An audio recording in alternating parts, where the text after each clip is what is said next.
বৰহমপুৰ সমষ্টিৰ কামপুৰত নৱনিৰ্মিত কেইবাটাও মথাউৰিত সাদেন ভিজিট জলসম্পদ মন্ত্ৰী পীযুষ হাজৰিকাৰ। কামপুৰ চাংচকি গাৰুখুন্দা জলসম্পদ মন্ত্ৰী পীযুষ হাজৰিকা উপস্থিত হৈ কেইবাটাও নৱনিৰ্মিত মথাউৰি পৰিদৰ্শন কৰে। মন্ত্ৰীগৰাকীয়ে জলসম্পদ বিভাগৰ দ্বাৰা নিৰ্মিত মথাউৰি পৰিদৰ্শন কৰি বৰজুঙত কপিলীৰ বুকুত জাহ যোৱা শিল বান্ধটো পৰিদৰ্শন কৰাৰ লগতে যমুনা মুখৰ ভগ্ন মথাউৰি পৰিদৰ্শন কৰে। মন্ত্ৰীগৰাকীৰ এই পৰিদৰ্শন কালত বৰহমপুৰ সমষ্টিৰ বিধায়ক জিতু গোস্বামী, ৰহাৰ বিধায়ক শশীকান্ত দাসে সংগ দিয়ে। কামপুৰত আৰু 10 কিলোমিটাৰ মথাউৰি হলে কপিলীপৰীয়া ৰাইজ বানমুক্ত হ'ব বুলি তেওঁ মন্তব্য কৰে। 7 কিলোমিটাৰ মথাউৰি গাৰুখুন্দা চাংচুকি এলেকাত আমি বনাইছিলোঁ। এটাত 4 কিলোমিটাৰ, এটা 3 কিলোমিটাৰ। দুয়োটা মথাউৰিৰে 85% ইতিমধ্যে সম্পূৰ্ণ হৈছে। সকলোৱে ভালকৈ হোৱা বুলিয়ে কৈছে, ময়ো ভাল হোৱা বুলিয়ে দেখিছোঁ।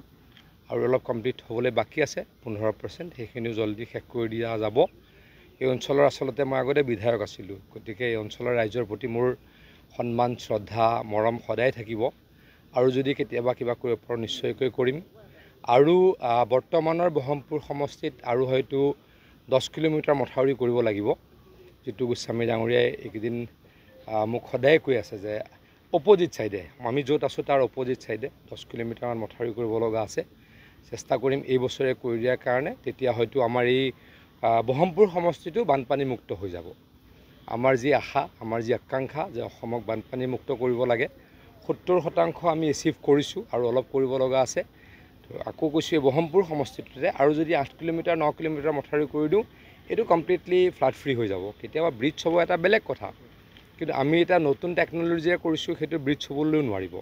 আপোনালোকে জানিব ইয়াতে তলত ডাঙৰ ডাঙৰ মেগা টিউব আছে, গতিকে সেইখিনিক পানীয়ে উটাই লৈ যাব নোৱাৰিব। গতিকে এই নতুন প্ৰক্ৰিয়াৰে গোটেই অসমত আমি কাম আৰম্ভ কৰিছোঁ। হিমন্ত বিশ্ব শৰ্মা ডাঙৰীয়াৰ নিৰ্দেশত এই কাম চলাই লৈছোঁ। হৈ গ'ল 85% হৈ গ'ল, বেছি দাম নাই। অলপ আৰু 10% মাটি দিব লগা আছে, টাৰ্ফিন লগাব লগা আছে, অলপ শ্লোপখিনি ঠিক কৰিব লগা আছে। বেছি কাম নাই, হৈ যাব। যি কৰিব লাগে চব কৰিলে।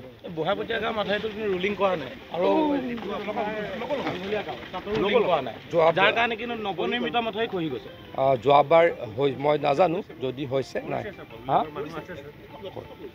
মইতো তেনেকুৱা হ'ব নোৱাৰে।